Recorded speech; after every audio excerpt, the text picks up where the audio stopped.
Okay? See, the culture of the Yehudis or the Israelites is unlike the culture of where we live now in this pagan society. Israeli women or girls did not move out of their house to live by themselves. Okay? They didn't do that. There was no, going out independently on their own away from their father. It was just not done. Their father was that hedge. Their father was the protector. Their father was their provider. And the only time she left her father's house was she went to live with her husband. And now all authority that the father had over his daughter was given to that husband. Now we see that even in today's pagan society, when a maiden is born, she gets the name of her. She has the last name of her father. When she gets married, she now takes the last name of her husband. That is showing who has the authority over her. Now we have some women today who want to hyphenate their name, basically serve two masters. They, not so much because they want to be under their father's rule, but they don't want to give up who they are. They don't want to submit themselves and say, I'm now going to be under the rulership of my husband. That's the modern thing to do. But the scriptures tell us to ask for the ancient ways, the ancient paths. And these ancient paths is the ways and the principles that Yah wants us to live by when he first had the thought to create man. Okay, so we have to try to shun the things of this world to get back to the way Yah wants us to live our lives. Okay, so that's what happens with my sisters if they're not married. I know a lot of us might even be single with children or living in a home with a parent that is a non-believer. These circumstances we can't change, but we do our best to be obedient to the word of Yah and not compromising the thing that he tells us to do. Okay? But all for those of us who are married and living in righteous homes, or homes that is being founded on the Torah, and we have our children, these are the things that we need to be putting in place. We don't allow our daughters to move out, our Yehudi Israeli daughters to move out on their own. We're just giving them a license to get caught up in different traps, different things of the enemy. We want to protect them from those things. Okay, let's get back on course. Alright, so far we've established that there is an order, and we have established that the head of this order on the level of the family is the man. But that does not negate the fact that together this man and woman have a job. I'm going to show you two words. It is the word ish, which is man in Ivrit, and the word isha, which is woman.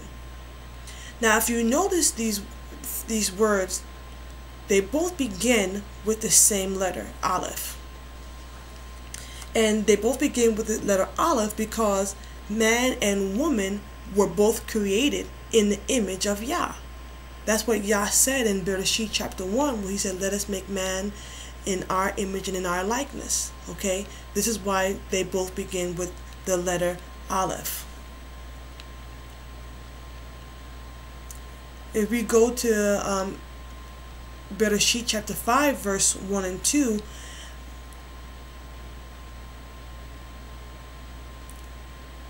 the scripture says, this is the book of the generations of Adam in the day that Elohim created man. In the likeness of God of Elohim made he him. Male and female created he them, and blessed them, and called their name Adam in the day when they were created. So they were both created the same day. Of course, we understand that Hawa was not separated from Adam, but yes, she was part of that first creation. All right, now we're going to take a look at Bereshit chapter 1, and we're going to drop down to verse 28.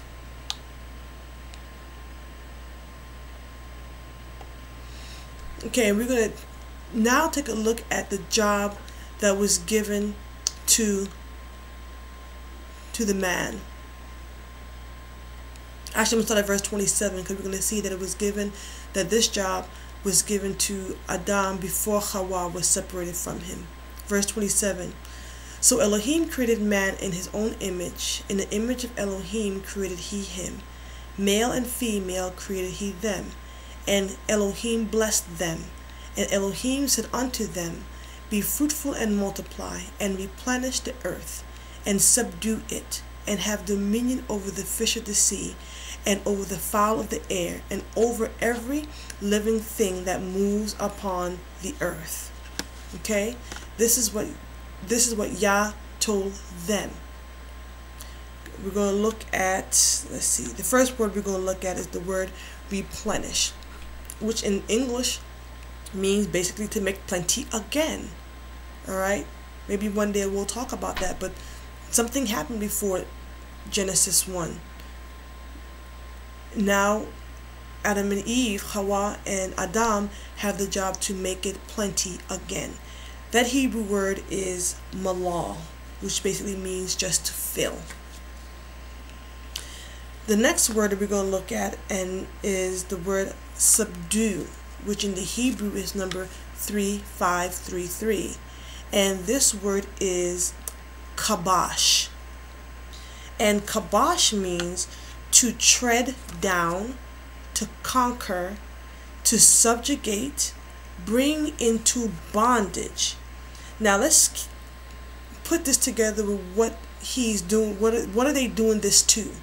Okay, Yah told them that this is what they're supposed to do to the earth. They're supposed to subdue the earth. Now remember a couple of minutes ago when I said when I asked what comes out of the ground, man comes out of the ground. So what are we supposed to be doing? What can we learn from this job that Yah has told Adam and Hawa? We, each individual, we are supposed to subdue our flesh. We are supposed to subdue ourselves. You see, I cannot force another person to be obedient. That's not the kind of obedience Yahweh is asking for. Okay? I cannot force another human being to be subject to Yahweh. That's not subjugation. That's slavery. Only an individual can do that to themselves. And we're going to see proof of this. In Romans chapter 7, verse 18 to 23, we see that this subduing of the land, or the subduing of the earth, is something that we must. It is not optional. We must do. You know, a scripture that comes to my forth in my mind is Romans chapter 12, where scripture says to present ourselves as a living sacrifice. Okay? Something in us have to die.